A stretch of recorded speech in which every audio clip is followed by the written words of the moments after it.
Hello to all the debt warriors listening, and welcome back to another episode of Millennial Debt Domination. I'm your host, Katie Fatta. This year, October 20th, is National Get Smart About Credit Day. This day was created to help guide the youth toward better credit habits. Being financially responsible is an important life skill to have, and it's never too early to start learning. National Get Smart About Credit Day is dedicated to the education of the youth about the do's and don'ts of financial management and to equip them with the techniques that they will need in the long run. As young people begin to earn and handle their own money, it's important for them to get their finances in order first. On today's episode, I'll be joined by returning guest Christina Roman. Christina is the Consumer Education and Advocacy Manager at Experian, which is one of the 3 credit counseling bureaus. Christina and I will be discussing some credit basics such as the difference between a credit report and a credit score, how you can manage your credit score, where you can find your credit report, and much more. Now let's get to my interview with Christina.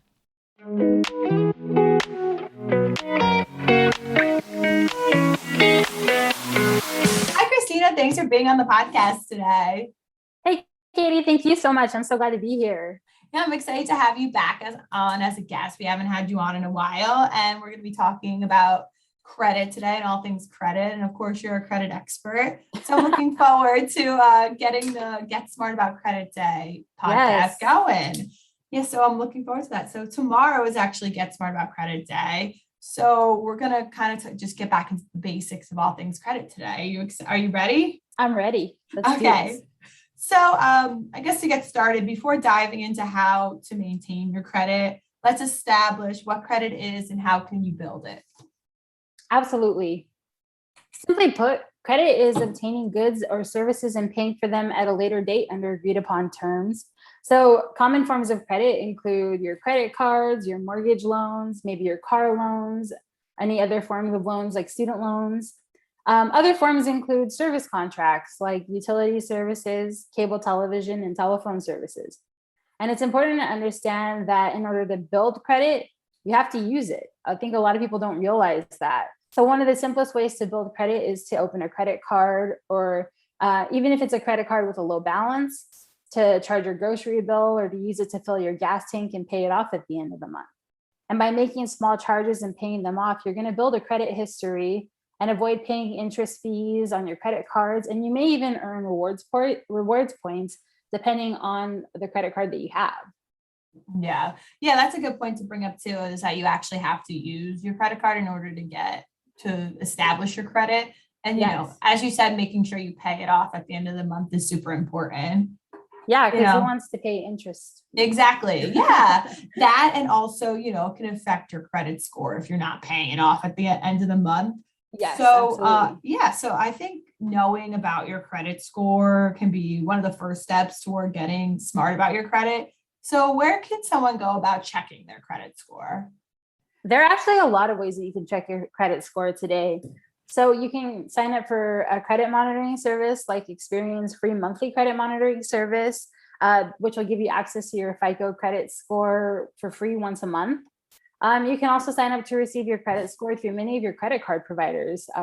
You may get an email saying that they can offer you whatever FICO score they work with. Maybe it's FICO or VantageScore, and they'll give you the option to access your credit score for free, but you're going to have to opt in to use that service. So there's a lot of ways to access your credit score for free. Yeah, I was just going to say, so there are free ways to check it, so people don't have to worry about paying to check their credit score. Yeah, so those are some great places, and I'll link all the credit bureaus in the description of this podcast. Experian is one of them, so I'll list them all in the podcast description down below, so you guys can all get them there. So you just kind of said there are different places where someone can check their credit score. So why may someone see a different credit score at each of those places? This can be really confusing, but there are many different credit scores in the marketplace. There are base credit scores, like I mentioned, FICO or VantageScore, and there are industry-specific credit scores like auto scores. And the algorithm used to determine the scores is proprietary to the developers, But what's important to note that is that all the information in your credit report is used to calculate your credit scores. Additionally, your credit score is going to reflect the information that was listed in your credit report at the time you requested the score. So if something changed from the time you last checked your credit report, like maybe a lender reported an increase in your credit usage, maybe you used your credit card a little bit more that last month, and they report that to the credit bureaus, you might see a different number reflected if it was that reporting date and then you went to access your credit score again. But I like to tell people to focus on the information in the credit report when managing your credit score. Also, when you request your credit score, you're going to receive a set of risk factors that will tell you what information in your credit report is hurting you. And you're going to want to pay attention to those risk factors, but we'll get into those a little bit later, I think, right? Yeah, I think so. Because I was kind of going to also add, since we're talking about the credit score and where we can get it and such. So why don't we break down the scale in which your credit score is ranked, what's considered, a bad score, what's considered a good score, an excellent score, and everything like that. Absolutely. And this is a question that we used to get asked a lot when Rod would do our live Periscope chats or our Twitter chats. And the most common credit score range is 300 to 850. Generally speaking, the higher the credit score, the better it is. But it really depends on which model you're looking at and how they weigh the different tiers. So let me just give you an example. For FICO, which is a very common credit scoring model, a score of 800 plus is considered exceptional. A score of 740 to 799 is considered very good. A score of 670 to 739 is considered good. 780 to 669 is considered fair, and 579 and below is considered poor.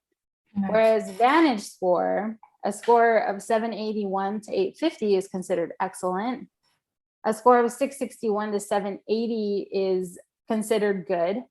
601 to 660 is considered fair, and 500 to 600 is poor, and 499 and below is considered very poor. Mm-hmm.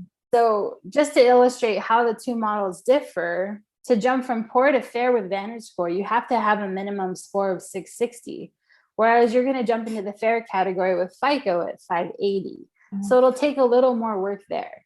But to jump from fair to the good category for VantageScore, you have to have a minimum score of 661, whereas FICO requires a score of 670. So it all kind of balances out, but generally speaking, the closer to 850, the better. Yeah. So I hope I didn't throw too many numbers at you, but I really kind of wanted to illustrate how the scoring models can vary. Yeah. So I guess what if you're we're gonna get into why credit is important later, but if your credit score is needed to apply for a loan or something, is there a certain score that places usually look at more? It honestly really depends on the lender. Okay. I couldn't say exactly. I know FICO score is very popular, mm-hmm. but I'm also seeing a lot of more people use VantageScore. Mm-hmm. So when you access your credit score, if you have questions about it, it may be helpful to ask them which scoring model they use so that you can identify how or what in your credit report may have affected that score. Okay, got it. So does checking your credit score, does that have a negative impact on the score? No, it doesn't. And this is a really common myth, and I'm not sure where it got started, but I want to dispel it here and now. Yeah. So check your credit reports and your credit scores often. And just a quick story. So one time I took my husband to a fancy barbershop so he could get a haircut with all of the bells and whistles. And while I waited for him to finish, the barbers actually started talking about credit. And one of the barbers, a young gentleman, said, "I heard you're not supposed to look at your credit scores because it's going to hurt your score." And to my surprise, a lot of the people in the shop actually agreed with him. Oh. And I couldn't let it slide. I know barbershop talk is for the guys, but these conversations are how rumors are spread. So I interjected and I told them that they can check their credit reports and credit scores as often as they would like with no consequences. And they were surprised to learn that. So for all the listeners, if someone tells you not to check your credit report, please ignore them and maybe even correct them. You can send them this podcast. Yeah, I know. I wonder where that got started because I don't understand why would people think it would make it go lower? You're trying to better yourself and, they want you to better your credit. And how would you know your score unless you checked it? Exactly. And it's your information. Yeah, exactly. Have access to it. Yeah, it's definitely a myth that is not true, just so everyone out there understands. And, we've established what our credit scores is, what our credit score is. So what are the factors that make up our score? And do certain factors account for more of your score than other factors? Yeah. So this is the deep one. Mhm. I mentioned earlier that there are a ton of different credit scores, but you may be surprised to know that many of them actually use the same similar factors to calculate the scores. Yeah. They just may place different weight on the different factors. So the common factors from level of importance are your payment history. That's the number one factor. Yeah. And this is the single biggest factor impacting most credit scores. And this includes how you paid your bills in the past, because that tells lenders how likely you are to pay them on time in the future. The second factor is your credit usage. So generally speaking, the higher the balances you carry on your credit cards, the more it will negatively impact your credit scores, because it shows that you may be extending yourself beyond your means. So you want to keep your balances low, or better yet, pay them off each month for a better credit score. Yeah. A third common factor is the length of credit history. And this just measures how long you've been using credit. So the longer, the better. The fourth factor is new credit or credit inquiries. So it's important to know that applying for a lot of credit at once is concerning to lenders, because it could be a sign that you're living above your means. So you just want to be cautious when you're applying for credit and only use it when you absolutely need it. The fifth factor is your credit mix. So do you have a mix of credit cards and credit loans? The bigger the mix, the better it looks for your score. But that doesn't mean that I'm recommending that you run out and apply for credit. But you may see a small change in your score if you do carry a good mix of accounts in the future. Yeah, that's a good point, because, I think people might think, oh, let me open a bunch of credit cards then, but don't open what you can't pay off at the end of the month. The mix is important, but make sure you're paying it off at the end of the month. Yes, and on time. Yeah, exactly. So talking about making sure you're paying everything off at the end of the month, what's the ideal credit utilization ratio for that? When it comes to the credit utilization, we like to say the lower the better. So if you can pay your credit cards off each month, that would be ideal. But if you have to carry a balance, we always suggest trying to keep it below 10%. And you can calculate your credit utilization by dividing the total amount of the balances you carry on your credit cards and dividing them by the total amount of credit available to you on your credit cards. So just as an example, if you have two cards and one card has a limit of maybe 3,000 and the other has a limit of about 2,000, that's 5,000 total credit that you have available to you. Now, if you charge $1,500 between both cards, you would divide 1,500 by the 5,000, and that comes out to about a 30% total credit utilization. So one piece of homework I have for anyone listening is to calculate your current utilization. Some would say that 30% is fine, but that's honestly the highest that you want to go. We just like to emphasize that the lower, the better. Yeah. Definitely. That's definitely some good advice to live by with the credit utilization ratio, because, some people have such a high limit and they think, yeah, I could spend $10,000, but probably don't do that. No. Just to play it safe. Also, because you just never know what's going to happen, right? You don't know what the future holds. Right. So by keeping your debt low, making sure that you pay it off each month, you're keeping yourself in a very safe position and you're building credit at the same time. Yeah, exactly. That's such a good point. And kind of not paying things off at the end of the month can definitely negatively impact your credit score. But what else is a big negative impact on your credit score? So the biggest impact on your credit score is your payment history, honestly. If you miss a billing cycle, and so I when I say your payment history, a late payment can impact your credit score. And that's not just a couple of days late. You would have to have missed the entire billing cycle for it to be recorded to the credit bureaus. Or if you don't pay a creditor at all, that information is going to be reported and it's going to remain in your credit reports for 7 years from the original missed payment date. And this is something that I wish I had known in my early 20s, honestly.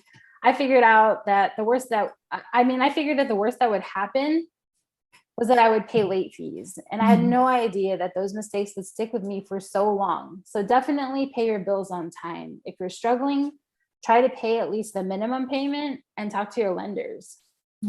Yeah, I know. Because I feel like people do just think it is just late fees, but your credit score can definitely take a hit as well. Yes, 100%. Yeah. So, let's say somebody is struggling with their credit because they missed their entire billing cycle or such. So how can somebody improve that on their credit score? The best way to improve your credit scores is to know which risk factors are impacting you negatively. So when you check your credit score, you're going to get a set of risk factors, and you want to review those risk factors that come with it. Some steps that you can take include committing to paying your bills on time moving forward if you've had trouble with your payment history in the past, reducing your debt as much as possible, giving your scores time to improve, and limiting your use of credit moving forward, meaning don't make fresh charges on a card that you're actively trying to pay down. And if you're struggling to figure it out which step to take first, check out the resources available with Navicor. Yeah, definitely. We have tons of resources available. And if you're really struggling, you can also look into credit counseling as long as you're doing it, working with a nonprofit like Navicor to help pay down your debt. That's definitely someplace to help if you're really struggling. So, but Yes. I mean, I with our program, there's a certain amount of time that someone will see a difference in their credit score. So how long, if you're not using a credit counseling, if you're trying to pay your debt down yourself, how long do you think it should take to see maybe a difference in your score? It depends on your history, to be perfectly honest, Mhm. but like within a couple of months, you should start to see little improvements. Like Right. if you have a really poor payment history, then remember that's going to stick with you for 7 years. Once you see those late payments fall off, your score is going to drastically improve. But if you're doing things like paying your debt down, being smart with how you use credit, you should start to see the score creep up little by little. But the big change is going to come if you have a late payments that are falling off your credit report. Then you'll see bigger jumps. Yeah. So definitely be Without- patient, I would say Yes. too. 'Cause you're not going to see a change overnight. So be patient and, keep consistent with it, I would say too. Yes. And then one other thing I want to add, a lot of people will pay a credit card off and they'll immediately go to their credit report or credit score and wonder, why hasn't this change taken place? It's important to remember that your lenders only update the credit bureaus once every 30 days. So even if you pay it off today, you may not see it reflected until they update the credit bureau. So don't start calling the credit bureau or your lender to figure out what's going on. They will report, it just will take maybe a couple weeks. Okay, that's a good point to bring up as well for people who are struggling. So yeah, just be patient and keep with it, and you'll see a difference if you're working towards it. So because we talked a lot about our credit score and everything. So what's the difference between a credit score and a credit report, and kind of what is a credit report? Yeah, this is actually a common confusing point for people. They always ask us if credit scores and credit reports are the same things. And they're actually two different things completely, and they're two entirely different processes. So your credit report is a record of your history using credit that's reported to the credit bureaus by your lenders. So you want to think of the credit bureaus kind of like libraries. Just as a library doesn't write the books that it lends out, the credit bureaus don't write your credit report. We simply take the information that is reported by your lenders and add that to your credit history. And that information can include information about your account, your payment history, your current balance, and we'll store that in your credit file. The credit file is updated pretty regularly and provided to the lenders with whom you choose to apply for credit. So your credit scores, how they come into play is the credit scores are 3-digit numbers calculated by applying an algorithm from a risk score modeler like FICO or VantageScore to a credit report. So they use the information in your credit report to calculate that credit score. But those, as I mentioned earlier, those models and the algorithms are proprietary to FICO or VantageScore or any other credit risk scoring modeler out there. Yeah, definitely. And as you mentioned earlier with the credit score, you can find it at the credit bureaus, and you can also find your credit report there. Is there anywhere else trustworthy you can find your credit report? Yep, you can access your credit report from the 3 credit bureaus at annualcreditreport.com. Oh. Now, it's called annual because initially you could only access your credit reports from the 3 bureaus every 12 months for free. But due to the pandemic, you can access them weekly. And I want to specify that the 12-month restriction that used to be in place was only for the free access. You could always have requested your credit report for free for a small fee.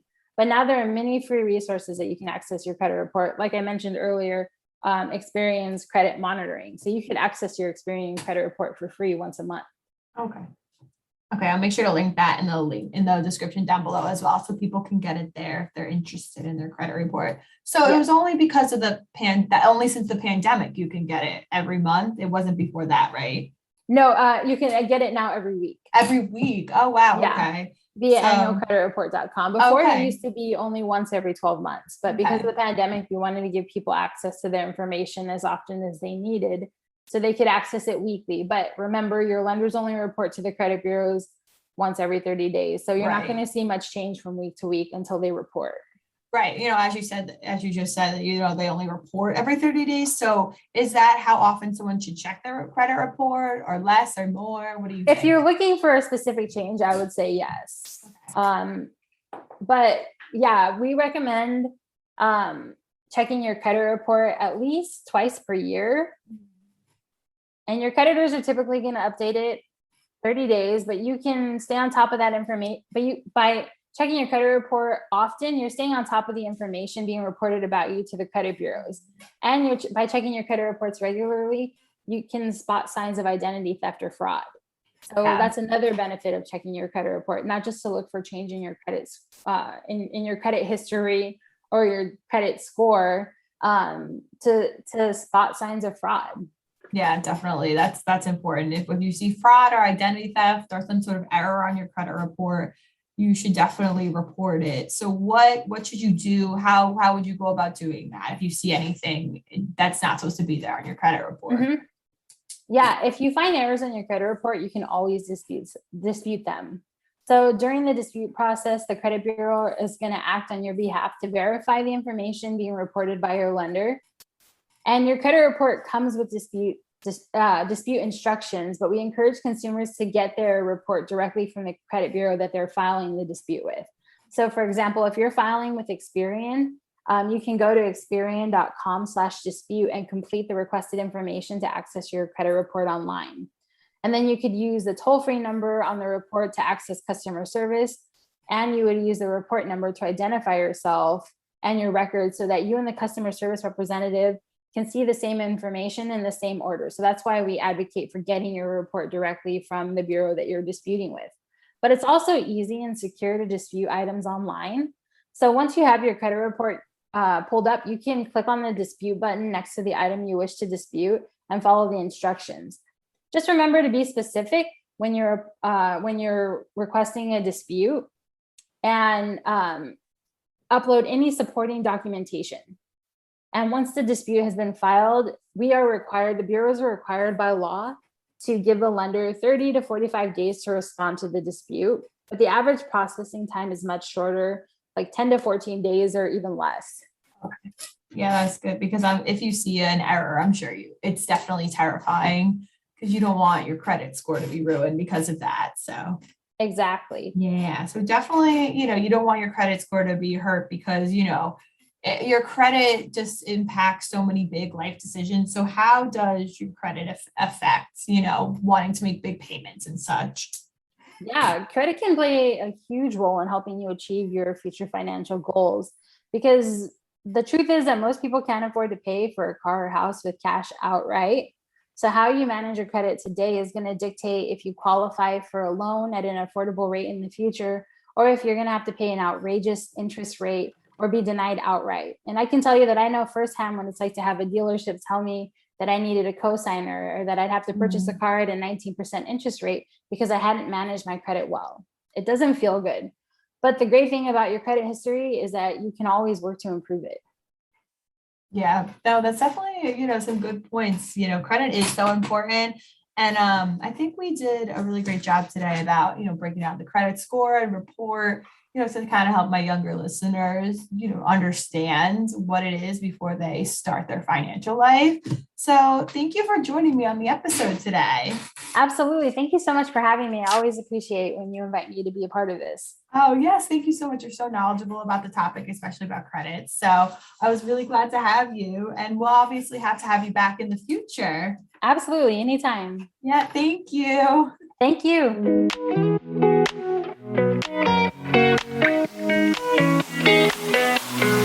Sometimes it's important to bring it back to the basics, and I think we really broke down a lot of the basics essentials of credit today.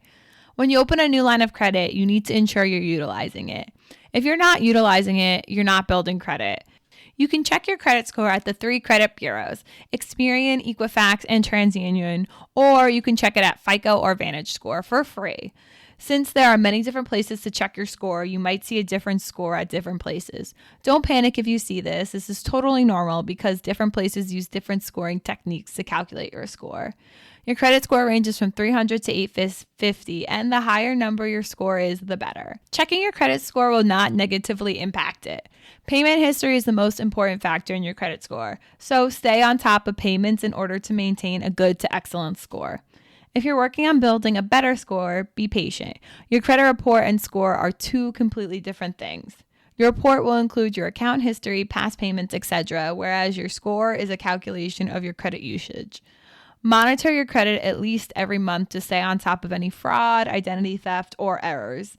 If you do happen to find an error, dispute it immediately and file directly with the credit bureau. Your credit will ultimately affect your future financial goals, so it's vital to keep yourself in good credit standing. With that being said, that wraps up another episode of Millennial Debt Domination. Don't forget to subscribe to the podcast wherever you're listening. And if you're listening on Apple Podcasts or Spotify, please rate and review us there. I'll talk to you next time, Millennials, Gen Zers, and everyone else listening. Bye.